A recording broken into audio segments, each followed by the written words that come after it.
డబ్బు, అనారోగ్యం, ఉద్యోగం, వ్యాపారం, అప్పులతో బాధపడుతున్నారా? మీకోసమే లాంచ్ యువర్ ఫ్యూచర్ ప్రోగ్రామ్. నమస్తే రమ్మగారు. నమస్తే చే ఏదైనా పెద్ద కథ చెప్పుకుందామండి. చాలా పెద్దది కాదు, కొంచెం పెద్దది చెప్పనా? అట్లని పూర్వం చెంపక నగరానికి ప్రవర్ధనుడని ఒక రాజుగారు ఉండేవాడు. అయితే ఆయనకి లేక లేక ఒక కూతురు పుట్టాక భార్య మరణించింది. కూతురు అంటే చాలా ప్రేమగా ఉండేవాడు ఆయన. అయితే పిల్ల కొంచెం పెంకెగా ఆకతాయిగా ఉండేది. గారాబం చేస్తే పిల్లలు అంతే కదా. అయితే ఓసారి ఏదో యుద్ధం కారణంగా ఆయన బయటికి వెళ్ళవలసి వచ్చింది. సిఎంఆర్ ఫ్యామిలీ మాల్ ఇప్పుడు మన కేపీహెచ్బీలో ఫిబ్రవరి 10వ తేదీన ప్రముఖ నటి శ్రీలీల గారిచే ఘన ప్రారంభం. బయటికి వెళ్తే కూతుర్ని జాగ్రత్తగా ఉండు, అల్లరి చేయబోక, అటు ఇటుగా ఆకతాయి పనులు చేయొద్దు, కేర్ఫుల్గా ఉండాలని చాలా జాగ్రత్తలు చెప్పి నగరాన్ని మంత్రి గారి చేతిలో పెట్టి ఆయన బయటికి వెళ్ళాడు. వెళ్ళేసరికల్లా ఈ పిల్లకి కొంచెం తండ్రి ఉంటే కొంచెం కంట్రోల్ ఉండేది, ఈ పద్మినికి కంట్రోల్ లేదు. విపరీతంగా ఈ చెలికత్తెలను వేసుకొని తోటల వెంట దొడ్ల వెంట తిరిగేది. అయితే ఆ ఊళ్ళోనట, ఆ చెంపక నగరంలో చాలా రకాల సరస్సులు ఉండేవి. అందులో గంధర్వ సరస్సు అని ఒక ప్రత్యేకమైన సరస్సు ఉండేదట. అందులో ఎవ్వరూ దిగేవాళ్ళు కాదు. దాని నిండా పువ్వులతోటి ఆకర్షణీయంగా ఉండేది, కానీ చుట్టూతో అడ్డుకట్ట కట్టి ఎవరిని వెళ్ళనివ్వకుండా ఉంచేవాళ్ళు. అది ఎందుకో వీళ్ళెవరికీ తెలియదు. ఈ తరం వాళ్ళకి తెలీదు. పాత తరం వాళ్ళంతా అందులోంచి వెళ్తే వేరే లోకంలోకి వెళ్ళిపోతారని చెప్పుకునేవారు, కానీ ఒట్టి కథలుగానే ఉన్నాయి, కానీ ఎవరు వెళ్ళిన దాఖలాలు లేవు, ఎవరు అందులో తిరగలేదు. ఈ అమ్మాయి రోజుకో చెరువులో ఈతలు కొడుతూ, ఒకనాడు ఏమైంది, అది ఈ గంధర్వ సరస్సులో ఈత కొడదామని చెలికత్తెల్ని ప్రేరేపించింది. చెప్పినా వినలా. ఆ పిల్ల దాదులు వాళ్ళు చిన్నప్పుడు పెంచిన ముసలమ్మలు ఉంటారు కదా, ఏదో కొంప మునిగిపోతుంది వద్దంటే అన్నిట్లలో దూకాము, దేంట్లోనూ ఏమవ్వలేదు, దీంట్లో ఏమవుతుంది, మీరందరూ ఉండండి, మీరున్నారుగా నాకు సహాయం అని చెప్పి చెలికత్తెలతో సహా ఆ గంధర్వ సరస్సులోకి దిగితే కాసేపు ఈత కొట్టినట్టే కొట్టారు. ఉన్నట్టుండి రాకుమార్తె మాయమైపోయింది, నీళ్లలో మునిగిపోయింది. ఎంత వెతికినా దొరకలే. పోమన్నారు, ఏడ్చి గందరగోళం చేశారు. సైనికులు వచ్చి చుట్టూతా తిరిగి ఏం చేస్తారు, నీళ్ళలో దిగితే నీళ్ళలో ఏం కనిపించట్లా, ఎలా మాయమైందో అమ్మాయి తెలియదు. నెత్తి మీద చేతులు పెట్టుకుని కూర్చున్నారు. రాజుగారు వస్తే ఏం చెప్పాలి అని. కానీ మర్నాడు ఉదయం ఇవాళ చెరులో పడిన పిల్ల మర్నాడు తనంతట అది చెరులో నుంచి నడిచి బయటకు వచ్చేసింది. ఆ సరస్సులో నుంచి వచ్చేసింది.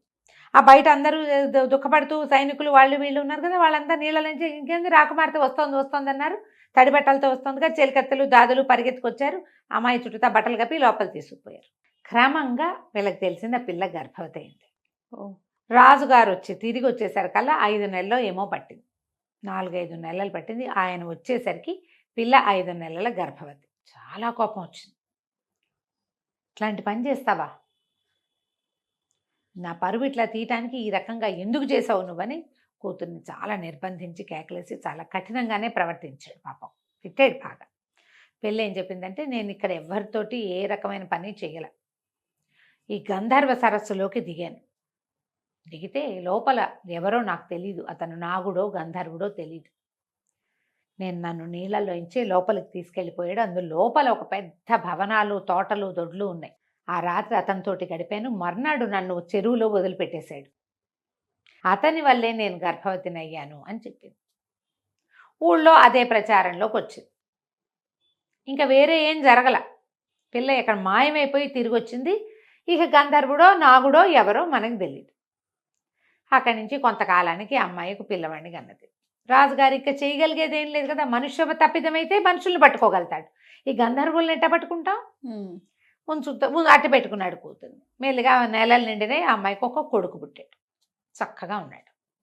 వాడికి ప్రగల్భుడు అని పేరు పెట్టారు. ప్రగల్భుడు అని పేరు పెట్టి ఇంట్లో అట్టు పెట్టుకున్నారు. ఈ రాజుగారికి మనవడి మీద ప్రీతి వచ్చింది. చంటి బిడ్డను చూస్తే ఆటోమేటిక్గా వస్తుంది. పైగా మగపిల్లలు కలగలేదు, వీడే ఉత్తరాధికారి. ఇప్పుడు మా తండ్రికి కుమారుడు లేకపోతే కూతురు కొడుకే కదా ఉత్తరాధికారి. అంతేగా. ఆ రకంగా వాడు ఎవరి కొడుకైనా కూతురు కొడుకు, తండ్రి ఎవరైనా సరే. ఆ పిల్లాడితోటి చాలా ఆనందంగా, సంతోషంగా, ఉత్సాహంగా ఉండేవాడు. పిల్లాడు కొంచెం చర్చర్లాడుతూ ఉండేవాడు. వాడు పెద్దగా ఎవరితోటి స్నేహంగాను అదిగాను ఉండేవాడు కాదు. తాత వాడు పర్వాలేదు, బాగానే ఉండేవాళ్ళు. వాడికి ఒక 14-15 సంవత్సరాలు వచ్చాక ఓసారి తాత మనవడు బయటికి ఎక్కడికో అలా వెళ్ళారు, వ్యాహ్యాలకి వెళ్ళారు తిరగడానికి. ఆయన కొంత దూరం నడిచాక తాత మనవడు ఒక గట్టు మీద కూర్చున్నాడు. తాత, ఇప్పుడు నువ్వు రాజు కదా, నీ తర్వాత రాజెవరు అని అడిగాడు పిల్లాడు. ప్రగల్భుడు అడిగితే నువ్వే రా అన్నాడు ఆయన. అనేసరికి మరి నన్ను రాజుని ఎప్పుడు చేస్తావు అంటే సమయం వచ్చినప్పుడు చేస్తాలేరా అన్నాడు. వాడికేం పెద్ద నచ్చల. కానీ ఈయనకి పిల్ల చేష్టలు, పిల్లలు అట్లాగే కదా అడుగుతారు, తాత నాకు మీసాలు ఎప్పుడు వస్తాయి, నేను ఎప్పుడు కార్ డ్రైవ్ చేస్తాను అలాంటివి అడుగుతాను. అవునవును. అలాంటిదే చిన్నపిల్లలందరూ తమ తాతల్ని అడిగినట్టుగానే వీడు కూడా అడిగాడని ఆయన సర్దుకూరుకున్నాడు. ఇంకొన్ని నెలలు పోయాక మళ్ళీ ఎప్పుడో ఒకరోజు వాళ్ళిద్దరే ఏకాంతంగా ఎక్కడికో తిరుగుతూ మళ్ళీ అడిగాడు, తాత నాకు ఎప్పుడు రాజ్యం ఇస్తావు అని. అనేసరికల్లా ఈయన అన్నాడు, ఏమిట్రా రాజ్యం అని పట్టించావు, నేను చచ్చాక రాజ్యం నీదే అన్నాడు. ఈ పిల్లాడని నువ్వు ఎప్పుడు చేస్తావు, నేను ఎప్పుడు రాజును అవుతాను చిచ్చి అన్నాడు. అనేసరికల్లా ఆయన అన్నాడు, ఏమిట్రా వేషాలు ఇస్తున్నావా, ఇట్లా పిచ్చి మాటలు మాట్లాడతారా, 15-16 ఏళ్ళు వచ్చినా నీకు బుద్ధి రాలేదు, పెద్దవాళ్ళతో ఎట్లా మాట్లాడాలో తెలీదు, నేను చచ్చాకి నీకు రాజ్యం వచ్చేది, ఇష్టం లేకపోతే పో అన్నాడు. అంతేగా అని వెళ్ళిపోయాడు కుర్రాడు, బయటికి వెళ్ళిపోయాడు. ఇక రాజ్యంలో ఉండకుండా తల్లికి చెప్పకుండా ఊరని ఈ రాజ్యంలో నుంచి బయటికి వెళ్ళిపోయాడు వాడు. ఓ గుర్రం వేసుకుని ఏదో కొంత ధనం పట్టుకుని కుర్రాడు ఈ రాజ్యంలో నుంచి బయటికి వెళ్ళిపోయాడు. ఈ రాజ్యానికి అవతలగా సువర్ణ రాజ్యం అని ఒక చిన్న రాజ్యం.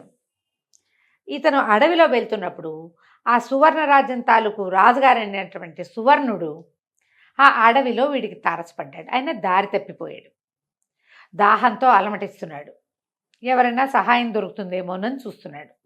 ఈ కుర్రాడికి అవన్నీ తెలుసు, వీడికి పటాలు గమనించే ప్రక్రియ బాగా అలవాటు, రూట్ మ్యాప్స్ బాగా చూస్తాడు. మ్యాప్ ఒకసారి చూస్తే కొంతమంది పిల్లలు మర్చిపోరు. అవును, మా ఇంట్లో కూడా ఉన్నాయి అట్లాంటి గ్రహాలు. ఒకసారి చూసారంటే వాళ్ళకి మరిపే ఉండదు. ఇతను ఏం చేశాడు, ఆయనకి ఆ పెద్ద రాజుగారికి మంచినీళ్ళు ఇచ్చి మరి ఆయనకి కొంచెం తిండికి ఏర్పాటు చేసి పళ్ళు గిళ్ళు కోసుకొచ్చి రాజ్యం ఈ అడవి దాటిచ్చి ఆయన రాజ్యపు బాట పట్టించాడు. పట్టిస్తే ఆయన ఎవరబ్బాయివి నువ్వు ఏమిటి అంటే నేను ప్రగల్భుడు అని పేరు చెప్పాడు, కానీ ఫలానా రాజుగారి మనవండి అని చెప్పాల. నిజానికి సువర్ణ రాజ్యం వీళ్ళ రాజ్యానికి చెంపక నగరానికి సామంతులు వాళ్ళు. ఏమన్నాడు, ఏం నేను వంటది కానీ నన్ను మీ దగ్గర పెట్టుకోండి అని అడిగాడు. అడిగేసరికల్లా జీతం ఏం కావాలి నీకు అని ఆయన అడిగేసరికి నాకేం వద్దు, నాకు అవసరమైనప్పుడు సహాయం చేయండి, నేను అడిగింది చేస్తే చాలు, నాకు జీతం భత్యం ఏం అక్కర్లేదు, మీతో పాటు కోటలో ఉంటాను అంటే సరేనని రాజుగారితో పాటు ఆయన మందిరంలోనే ఉండేలాగా ఏర్పాటు చేసుకున్నాడు ప్రగల్భుడు. 4-5-6 సంవత్సరాల పాటు ఈయనతోటే ఉండిపోయాడు. అప్పటికి కుర్రాడు కదా, 15 ఏళ్ల వాడే కదా, ఆయన యుద్ధ విద్యలు అవి ఇవి నేర్పించుకుని తన దగ్గరే ఉంచుకున్నాడు. ఈ లోపల ఏమైంది, ఈ ప్రగల్భుడు లేచక్కబోయాడు, మొత్తం రాజమందిరం శూన్యమైపోయింది. ఒక 6 నెలలు ఏడాది గడిచేసరికల్లా రాజుగారికి వీడేమో ఎవరికో పుట్టినవాడు, వాడెవడో తండ్రి తెలీదు, వాడు ఎక్కడికి పోయాడో తెలీదు, ఈయనకి తన రాజ్యానికి ఉత్తరాధికారి లేదనిపించింది. బాగా ఆలోచించుకుని ఆయన ఒక కాపుల పిల్ల, ఒక పేద కాపు తాలూకు కూతురైన చెంపకవల్లిని పెళ్లి చేసుకున్నాడు రాజుగారు. మళ్ళీ సంతానం కావాలి ఆయనకి, కూతురుంది, కూతురు ఎవరి వల్ల గర్భవతి అయింది, ఇప్పుడు ఆ అమ్మాయికి పెళ్లి చేయలేడు ఆయన ఇంకా. అదేలే మరి ఏ కాలమైనా అది కష్టమే కదా. ఒక చిన్న సుమారైన వయసు ఉన్న పిల్లని చూసుకుని పెళ్లి చేసుకున్నాడు. కొంతకాలం గడిచింది. కొంతకాలానికి ఆ చెంపకవల్లి గర్భవతి అయింది, ఈయన భార్య, ఈయన రెండో భార్య. ఈ గర్భవతి అయ్యేసరికల్లా అప్పటికి ఎంతకాలం గడిచింది, ఒక 5-6 సంవత్సరాలు గడిచింది. ప్రగల్భుడు పెద్దవాడైపోయాడు. ఆ పెద్దవాడైన ప్రగల్భుడు సువర్ణ నగరపు రాజుగారు ఒకసారి ఏదో చిన్న యుద్ధాల్లో గెలిచినప్పుడు ఆయన అన్నాడు, నువ్వు ఎంతో సహాయం చేసావు, ఇన్నాళ్ళ నుంచి మా దగ్గర ఉన్నావు, నీకేం కావాలో చెప్పు అనేసరికల్లా వీడు అన్నాడు ప్రగల్భుడు, చెంపక నగరం మీద యుద్ధానికి వెళ్దాం పదండి అన్నాడు. అనేసరికి ఆయన నిర్ఘాంతపోయాడు. ఆ సువర్ణుడు చెంపక నగరం మీదకి వెళ్ళటం ఏమిటి, ఆయన చక్రవర్తి, ఆయన చాలా సార్వభౌముడు, బోల్డని నగరాలు ఆయన అధీనంలో ఉంటాయి, నేను కూడా సామంతుని, నేను ఆయన మీదకి తిరగబడలేనంటే ఎందుకు తిరగబడలేరు, అక్కడ ఏముందో ఏం లేదో నాకు తెలుసు, ఆ రాజ్య పానుపానంతా నాకు తెలుసు, నాకు బలం రావడం కోసం ఆగాను ఇన్నాళ్ళు, నేను పెద్దవాడిని అవటం కోసం, నా మాట విని దాని మీదకి దండెత్తండి, అది నా రాజ్యం, నేను ఆయన మనవడిని, అది నాకు కావాలి.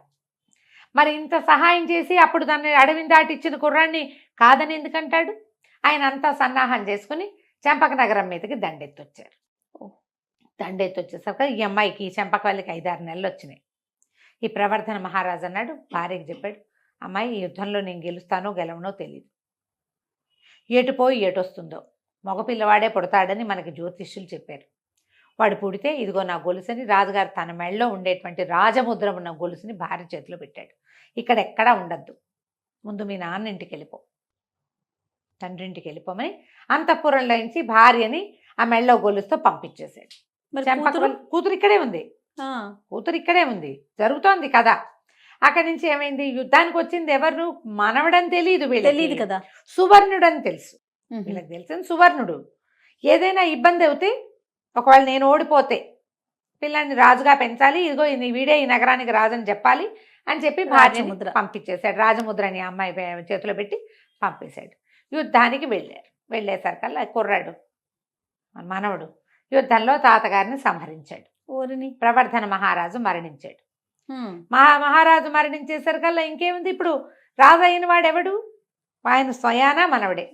తాతగారికి బోళ్ళంతమంది విధేయులుగా ఉన్న వాళ్ళందరినీ తీసి అవతల బారేసి సువర్ణ నగరంలో తనతో పాటు ఉన్న వాళ్ళని తెచ్చుకుని ఇక్కడ పెట్టుకున్నాడు. రాజు అయిపోయాడు.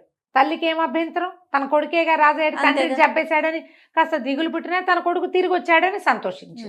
తండ్రి ఎటాకు పెద్దవాడు, కానీ ఆయన పెళ్లి చేసుకున్నాడు, ఆవిడ కడుపుతో ఉంది, ఇలాంటి వార్తలేవి ఆవిడ కొడుక్కి చెప్పల. తన తాత వివాహం చేసుకున్నాడని, ఆయనకు ఒక కుమారుడు కలిగేందుకు సన్నద్ధంగా ఉందని అతనికి తెలియదు. హాయిగా రాజు అయ్యాడు, శుభ్రంగా ఉన్నాడు. తీరా ఆవిడ కనే నాటికి వాళ్ళకి స్పష్టంగా తెలిసింది ప్రగల్భుడే రాజు అయ్యాడు. ఇప్పుడు ప్రగల్భుడు రాజు అయితే తనకి వారసుడిగా పోటీ ఉన్నవాడిని మేనమామ, చంటి పిల్లాడైనా వాడే కదా ఉత్తరాధికారి. ఇప్పుడు ఆయన కొడుకులు లేకపోతే దౌహిత్రుడు, కొడుకుంటే దౌహిత్రుడేటా అవుతాడు, కాదుగా కాడు. కానీ పేద కాపుకి భయం వేసింది, ఇక్కడే ఉంటే ఈ పిల్లాడిని బతకనివ్వడేమోనని పిల్లవాడిని దూరంగా వాళ్ళ చుట్టాలు ఎవరో ఉంటే వాళ్ళ ఇంటికి పంపించేసారు. వీళ్ళే వెళ్ళి చూసొస్తూ ఉండేవాళ్ళు. ఈమెకి పిల్లాడు పుట్టాడన్న సంగతి కూడా చుట్టుపక్కల ఎవరికి తెలియనివ్వాల. వేరే వాళ్ళ ఇంట్లో వేరే ఊళ్ళలో పిల్లవాడిని పెంచుకున్నారు. రోజులు గడుస్తున్నాయి. ఈ ప్రగల్భుడు ఒక విచిత్రమైన ప్రవృత్తి ఉన్నవాడు, ప్రజాకంటకుడుగా మారిపోయాడు వాడు. ఎందుకంటే ముందు నుంచి చిరచిరే 15 ఏళ్ల పిల్లాడు తాత నువ్వు ఎప్పుడు చస్తావని అడిగాడంటే వాడు ఏం గుండం వాడు, రుసరుసలాడుతూ చిరచిరలాడుతూ ఉండేవాడు. సరే రోజులు గడుస్తుంటే ఏమైంది, 15 ఏళ్ళు గడిచినాయి. ఇట్లా 15 ఏళ్ళకి రాజుగారి అబ్బాయి కొంచెం పెద్దవాడు అయ్యాడు. రాజుగారి పేరు ప్రవర్ధనుడు కదా, పిల్లాడి పేరు ప్రద్యోతుడు అని పెట్టుకున్నారు. ఆ ప్రద్యోతుడికి ఒక 15 ఏళ్ళు వచ్చినాయి. వాడికి మంచి లక్షణాలు ఉన్నాయి. రాజుగారి అబ్బాయికి సహజంగా కొన్ని ఉంటాయి కదా, చుట్టుపక్కల వాళ్ళంతా వాడిని యువరాజుని గౌరవించినట్టు గౌరవించేవాళ్ళు. 15 ఏళ్ళు వచ్చాక నేను ఇక్కడ ఎందుకు ఉండాలి, మా అమ్మని తాతతో పాటే ఉంటాను, నా తండ్రి ఎవరో తెలుసుకుంటానని వాడు వెనక్కి వచ్చేసాడు. ఈ నగరానికి వచ్చాడు, చెంపక నగరానికి. వస్తే చెంపక నగరంలోకి ప్రవేశించగానే తల్లి చెప్పింది, నాయన నువ్వు రాజకుమారుడివి, ఇదిగో ఇది మన పరిస్థితి, ఇలా జరిగింది, ఇదిగో నీ తండ్రి రాజముద్ర అని అది మెళ్ళ వేసి. సరే నేను అదేమిటో చూడాలి, అతను ఎవరో చూడాలి అని వీడికి వచ్చిందనమాట. మేనమామని చూద్దామా, మేనల్లుండి చూడాలి. మేనమామ చూడు, మేనమామేమో చంటి పిల్లాడు, చిన్నపిల్ల, మేనల్లుడేమో రాజు. సరే అక్కడి నుంచి తీరా ఊళ్ళోకి నగరంలోకి వెళ్తే, వీళ్ళు నగరం చుట్టుపక్కల ఉన్న చిన్న చిన్న ప్రాంతాల్లో ఉంటున్నారు. మెయిన్ నగరంలోకి వెళ్ళేసరికి రాజుగారి గురించి అనేక గాలి వార్తలు ఉన్నాయి. ఏమిటి, రాజుగారు రోజుకొకరిని పిలుస్తాడు, ఆయనకి తెల్లవార్లు కథలు చెప్పాలి, కథలు వింటూ ఉంటాడు, ఆయన నిద్ర పట్టదు. కథలు నచ్చితే సరే, ఆ కథ నచ్చకపోతే కథ చెప్పిన వాడి మెడ ఉత్తరిస్తాడు. ఎంతమంది చచ్చిపోయారో ఇప్పటికి. ఇది అన్ని చోట్ల విన్నాడు. మరి దుర్మార్గుడు రాత్రంతా కథ చెప్పించుకున్నావు, నచ్చిందో నచ్చలేదో చంపేయటమే. ఎవరికి నచ్చుతుంది అది? ప్రజాకంటకుడు, ఆయనకు ఒక కొడుకు పుట్టినా బాగుండేది, వీడిని భరించాల్సి వస్తుంది, వీడు ఎవడికి పుట్టాడో తెలీదు అని సణుక్కుంటూ ఉండేవాళ్ళు. ఈ మాట వచ్చేస్తుంది చూడు పాపం. మరి తల్లి తప్పున్నా లేకపోయినా. అక్కడి నుంచి రోజులు గడిచిన ఈ పిల్లాడు బాగా ఆనుపాను తెలుసుకుని సరే ఒకరోజు రాజభవనంలోకి వెళ్ళాడు కథ చెప్పడానికి. రాజభవనంలోకి వెళ్ళాడు. అప్పుడే వంటశాల వైపు వెళ్తే వడ్డనలు చేస్తున్నారు.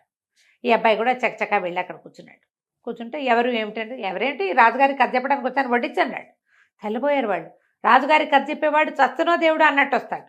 అవి ఎట్లా వెళ్తాయి, రోజుకొక ఇంట్లో నుంచి సెలెక్ట్ చేస్తారు. అదే ఈ పేద కాపు గారింటికి కూడా వచ్చింది కబురు. ఆయన ఏమన్నాడు, ఈ కబుర్లు చెప్పడానికి కథ చెప్పడానికి వెళ్ళి చచ్చిపోతా ఎటాకు పెద్దవాడిని కదా అంటే, రాకుమారుడి మనవాడు ఏమన్నాడు, ప్రద్యోతుడు నువ్వు వెళ్ళొద్దు, నాకు ఎట్లాగూ వెళ్ళాలనే ఉంది, నేనే వెళ్తానని వచ్చాడు. ఆ ఇంటి నుంచి మనుషులు రావటం, వాళ్ళు ఏడుస్తూ వస్తారు, ఎందుకంటే కథ నచ్చుతుందో నచ్చదో తెలియదు. రాజుగారి నచ్చలేదనుకో గోవిందా, నచ్చితే వదిలిపెడతాడు. వాలంటరీగా మనుషులు రావట్లేదని ప్రతి ఇంట్లో నుంచి పిక్ చేస్తున్నారు మనుషులు. ఆయనకు అదే కావాలి. తెల్లవారులో ఆయన నిద్రపోడు, కథ వినాలి. అక్కడి నుంచి అన్నం తింటానికి కూర్చునేసరికి వాళ్ళంతా ఆశ్చర్యపోయారు. ఊరిని ఇంత చెలోపలోమని ఉన్నాడే వీడు, ఎక్కడైనా ఇట్టా ఉంటారా? ఆశ్చర్యపోయారు. వాడు చకచక అన్నం తినేసాడు, కడుపు నిండి అది బాగుంది ఇది బాగుంది అన్నాడు, ఇంకోసారి పెట్టండి అన్నాడు, శుభ్రంగా తిన్నాడు. ఆ పదండి నన్ను రాజుగారి గదిలో ప్రవేశపెట్టండి అన్నాడు. అనగానే రాజుగారి గదిలోకి ప్రవేశపెట్టారు. చూస్తే కాస్తా కూస్తా తన పోలికలను వీడింత పొడుగ్గా పెద్ద ఆజానుబాహుగా ఉన్నాడు రాజు. మంచం మీద పడుకుని ఉన్నాడు. ఈ ప్రద్యోతుడిని ఇక్కడ నిలబడి కథ చెప్పమన్నారు. ఓ చోట నుంచున్నాడు, కథలు చెప్పడం మొదలుపెట్టేసరికల్లా ఈ కుర్రాడేంది, ఈ రాజుగారు ఇటు పడుకుని చూస్తున్నవాడు కాస్త అటు తిరిగి పడుకున్నాడు. తెల్లవారేసరికల్లా ఏం కథలు చెప్పావు నువ్వు, వాళ్ళే చెప్పావు కథలు అన్నాడు. నువ్వెక్కడ విన్నావు, శుభ్రంగా నిద్రపోయావు కదా అన్నాడు ప్రద్యోతుడు.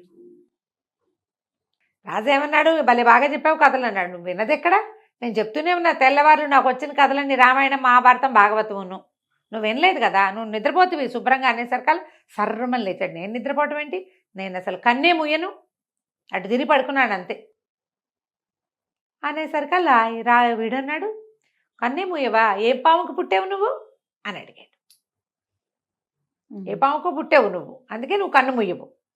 పాములు కళ్ళు మూసుకొని నిద్రపోవు కదా, చుట్టుకుని ఉంటాయి, మెలకుగానే ఏదైనా శబ్దం అవగానే బుస్సుమంటాయి, అటుకి నిద్ర ఉండదు, రెప్పపాటు ఉండక పాములు కళ్ళు మూతలు పడవంటారు కదా. అవును, నువ్వు ఏ పాముకో పుట్టుంటావు, అందుకే నువ్వు కన్ను ముయ్యమన్నాడు. అనేసరికల్లా సర్రమని లేచాడు. అనేసరికల్లా లేచేసరికి కుర్రాడన్నాడు, నువ్వు నా మీద పడతావేంటి, మీ అమ్మని అడిగిరా, నువ్వెవరికి పుట్టావో తెలుసుకో ముందు, అప్పుడు నా మీద కొద్దు కానీ అనగానే వీడికి అవమానం వేసేసింది రాజుకి. మరి ఎంత అవమానం, ప్రగల్భుడు అవతల వాడు చూస్తే వాడు ఒక 15-16 ఏళ్ళు ఉంటాయి, చిన్న కుర్రాడు, వాడు అంతా నిలదీస్తున్నాడంటే వాడికి ఏదో తెలుసు అనమాట. అక్కడి నుంచి ఇతను పరిగెత్తుకుంటూ పద్మిని దేవి ఉన్న మందిరం దగ్గర పరిగెత్తాడు. తల్లికి వాళ్ళ అమ్మని అడిగాడు, మా తండ్రి ఎవరు అంటే నాకు తెలియదు అని చెప్పింది. నాకు తెలీదు, ఆ గంధర్వ సరస్సులోకి దిగాను నేను, ఆ కింద ఏదో నగరం ఉంది, నీ తండ్రి ఎవరో నాకు తెలియదు అనగానే ఈ రాజు ఏం చేశాడు, ఆ తండ్రి ఎవరో తెలుసుకోవాలి, ఉద్రేకి వాడు పరిగెత్తుకుంటూ దూకేశాడు దాంట్లోకి, ఆ ఉద్యానవనంలోకి పరిగెత్తాడు. ప్రజలంతా పరిగెత్తారు, సైనికులు వాళ్ళు వీళ్ళు ఉంటారు, ఎక్కడికో రాజుగారు వెళ్తున్నాడని అందరూ అనుసరించారు. దభేల్మని ఆ గంధర్వ సరస్సులోకి దూకాడు. రోజంతా చూశారు రాల, 3 రోజులు చూశారు రాల, వారం చూశారు రాల. దూకిన వాడు పైకి రాలేదు, కన్ను ముయ్యని వాడు తండ్రి ఎక్కడున్నాడు, అందులో ఉన్నాడు. అక్కడి నుంచి వారం అయితే తిరిగేసరికల్లా ఆ దేశం అరాచకం అయిపోయింది, రాజు లేడు. మరి మంత్రి వాళ్ళు, సైన్యాధిపతి వాళ్ళంతా ఏమనుకున్నారు, ఎవరి వల్ల రాజుకి ఈ గతి పట్టిందో వాడు కదా రాజు. కుర్రాని సంభావించారు. కుర్రవాడు ఏం చెప్పాడంటే, నేనేదో ఈ రాజుని ఆదారి పట్టించాను కాబట్టి నన్ను రాజుని చేయక్కర్లా, నేనే మీ నిజమైన రాజునని తన మెడలో ఉన్న వస్తువు తీసి చేతిలో పెట్టాడు మంత్రికి. చూస్తే ఏముంది, రాజుగారి రాచముద్ర. ఆ అమ్మని తాతని రప్పించారు, అమ్మని అందరూ గుర్తుపెట్టారు, సవితల్లిని పద్మ కూడా గుర్తుపెట్టింది, పద్మిని కూడా. రాజకుమారుడే ఇలాంటి పని చేశాడు. మరి ఇప్పుడు చూడు, వాడేం చేశాడు, తను యుద్ధ విద్యలు నేర్చుకుని తాతను సంహరించాడు. తెలివితేటలతో వీడు మేనల్లుని సంహరించి రాజ్యానికి వచ్చాడు. అక్కడి నుంచి ఈ రాజకుమారుణ్ణి, ఈ ప్రద్యోతుణ్ణి మళ్ళీ రాజుని చేసుకున్నారు. చంపకవల్లి కూడా నగరానికి తన తండ్రితో సహా వచ్చి ఉంది. పద్మిని కూడా ఇంకా ఒక తమ్ముడిని ఏమి అనలా, మాట్లాడకుండా ఉండిపోయింది. ఎవరో ఒకళ్ళు ఆ రాజ్యానికి రాజు ఉండాలి, రాజవంశం వాళ్ళు రాజ్యం అరాచకం అవ్వకుండా కాపాడాలి, కానీ నేను నాది అని చూసుకోవడానికి వీల్లేదు. ఆ కాలం అట్లా ఉండేదే కాదు. అలా నేను నాది అని చూసుకునేవాడు ఏమయ్యాడు, ఇదిగో మళ్ళీ చెరలో పడ్డాడు. పడ్డాడు. కథ కంచికి మనం ఇంటికి. బాగుంది. నమస్తే. నమస్తే.